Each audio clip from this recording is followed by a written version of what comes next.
has been removed.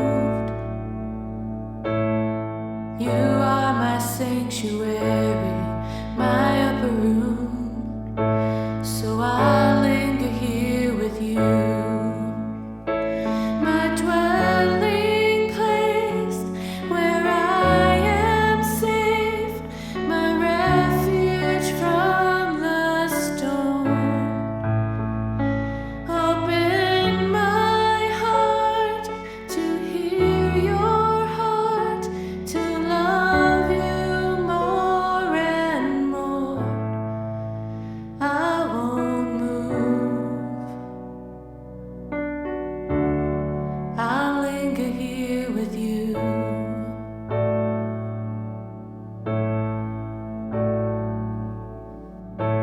Keep me present in this moment, 'cause there's more you want to do. You are my sanctuary, my upper room, so I'll linger here with you.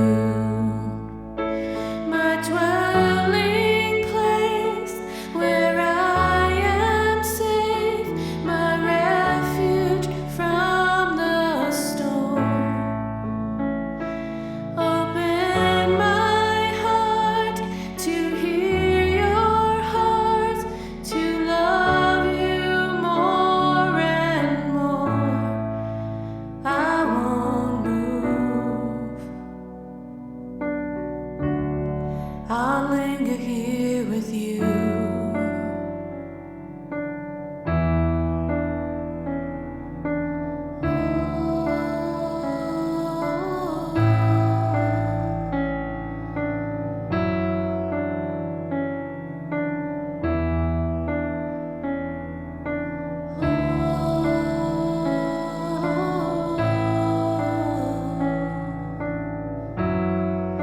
I wanna go deeper, I wanna go further, I want more of you, Lord.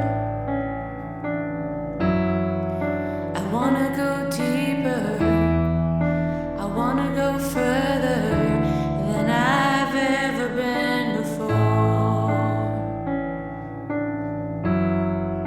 I wanna go deeper, I wanna go further, I want more of you, Lord.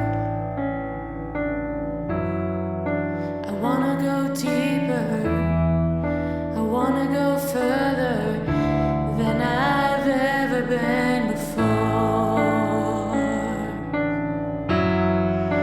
I wanna go deeper, I wanna go further, I want more of you, Lord. I wanna go deeper, I wanna go further than I've ever been before.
Hey everybody, welcome to Pink Church PHX, where the Spirit of God is poured out on all people.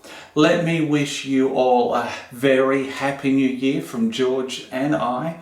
You know, we pray above all things that you prosper and be in good health, even as your soul prospers as we go into 2022 and beyond.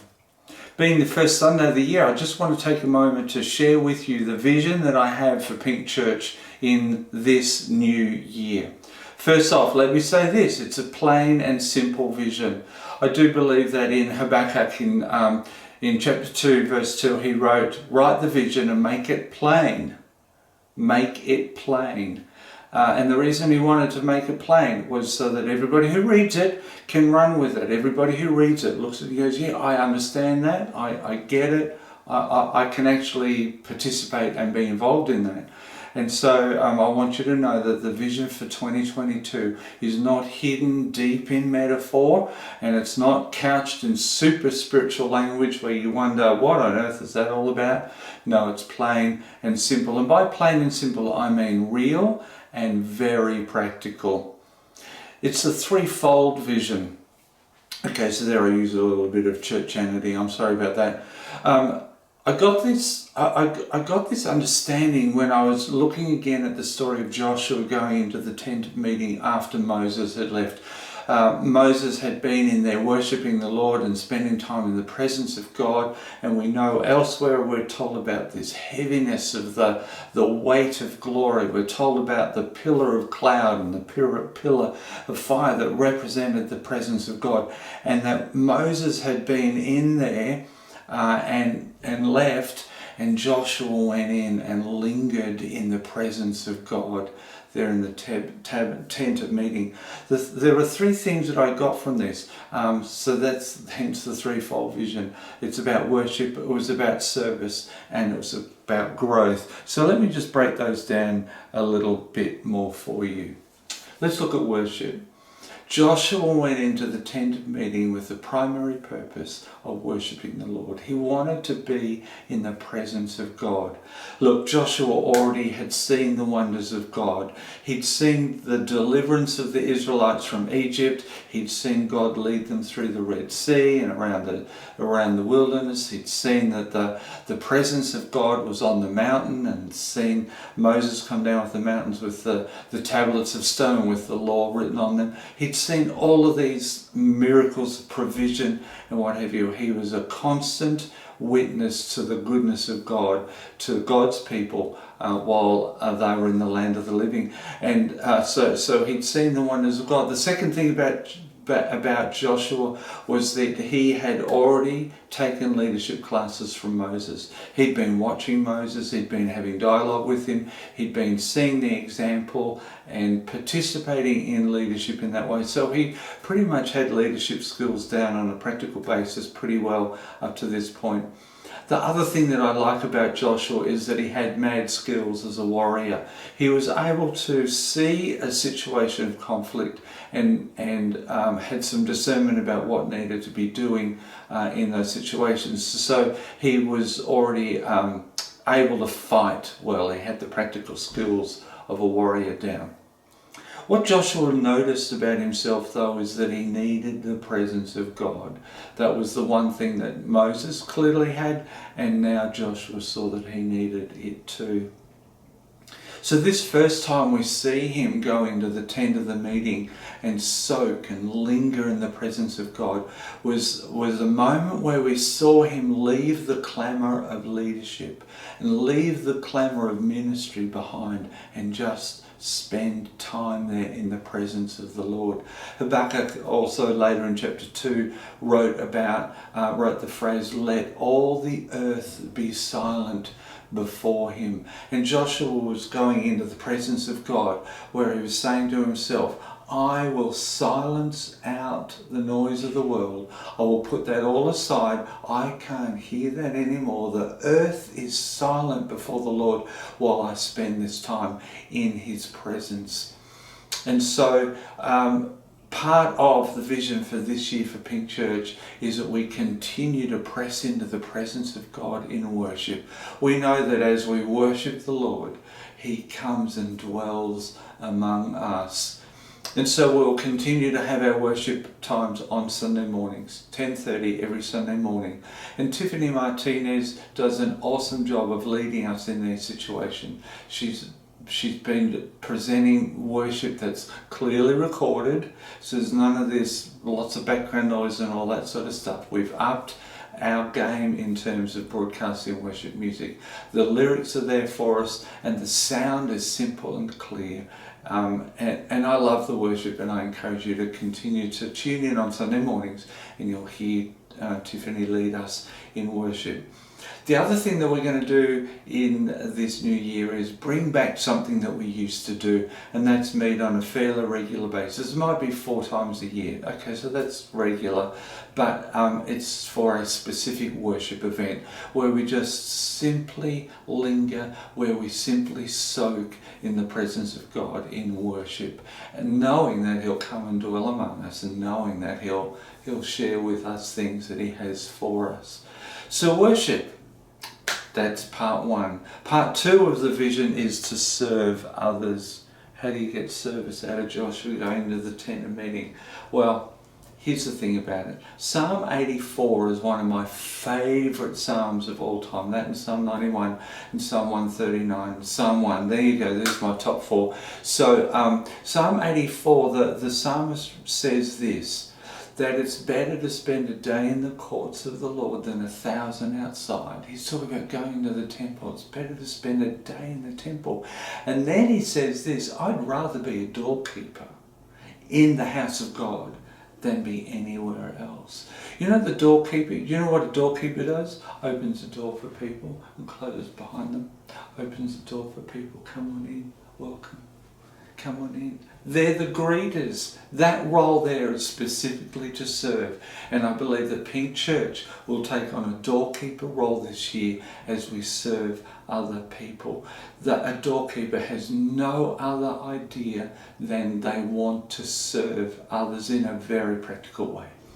And so if you've been with Pink Church for a while, you know that we've been spending time with Joshua Tree Feeding Program one Saturday a month. Well, it's been great. The leaders there at Joshua Tree have said more and more to us. We love it when Pink Church comes. We love it when you volunteer for us here. We get stuff done. We get stuff done as we serve people with HIV in the Phoenix and surrounding areas. And so this year, I want to see us increase the number of teams that we have who go into Joshua Tree Feeding Program on Saturday mornings. Does that mean the same people over and over? No, it means new people and new teams. So we're going to be looking for people who want to come along and join us as Pink Church as we serve Joshua Tree Feeding Program in that month. So we can increase the number of days of service. And it may also spill over into during the week. You know, on Tuesday night, they have a time where it's specifically catered to the trans community there as they share resources there with those people. And so we want to be able to be involved in that as well. So in terms of service this year, we're going to see Pink Church grow in the ways that we serve our community. Service no longer means we need to clean toilets and sweep floors of a building because we don't have those things, so we can focus our time on actually serving other people and not a building.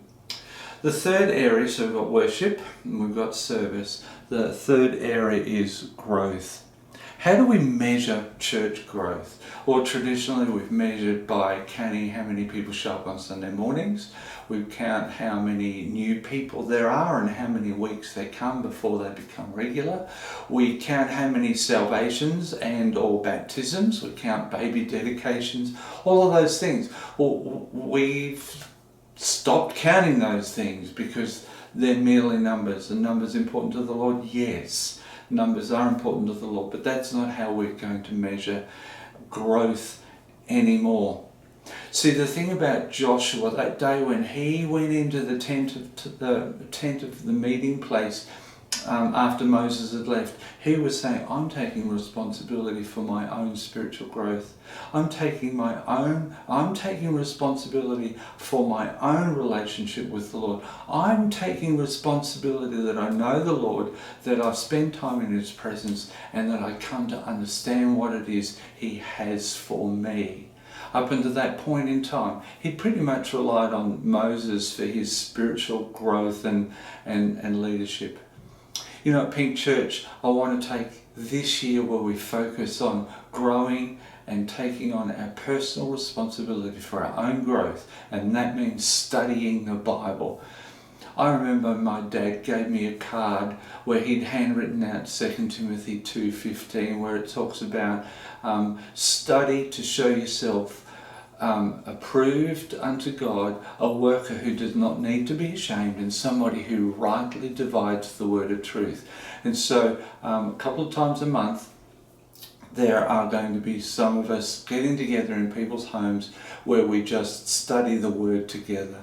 We're starting off with a place in the north of Phoenix, and we're starting off with a place in the south of Phoenix, and I anticipate that will grow. We've got a couple of other places in mind, so south of Phoenix, and somewhere kind of out toward the west as well. And it's an opportunity. If small groups is fine. It's an opportunity to build relationships. It's an opportunity for us to study the Word together. The other thing about growing together is the idea of following the 2-year Bible reading plan. We've been building this up over time so that every day there's stuff on social media about these are the readings for today. We've also set it up online at pinkchurchphx.com/daily, where every day has hyperlinks to the readings for that day. So we want to encourage that. But the other thing that we're rolling out, and you may have seen it yesterday on the 1st of January, is Pink Church Daily. These are short devotional videos based on a reading from the 2-year Bible reading plan, mostly Psalms and Proverbs, so it's easy to follow every year because that repeats every year in the 2-year plan. We just want that to be a time of encouragement and a word of the moment for each of us each day. And so we encourage you to do that. If anybody wants to help me out with those things, please let me know. Here's the thing about it. We walk by faith and not by sight. It's been too easy to be overwhelmed by the circumstances of the last couple of years. You know, we've known people who've got sick. We've known people whose depression and anxiety have felt deeper because of the isolation and the ongoing nature of this. We know people who are emotionally overwhelmed by the state of the binaryization of everything, where it's either one thing or the other, and like the extremes. But we're not looking at circumstances that surround us to determine whether this year is going to be a great year. We walk by faith and not by sight. We believe that despite circumstances, we can prosper, we are favoured, and we are loved, and that we will continue to grow together and serve the Lord and serve one another. Remember, you are loved, you are favoured, and you're a child of God.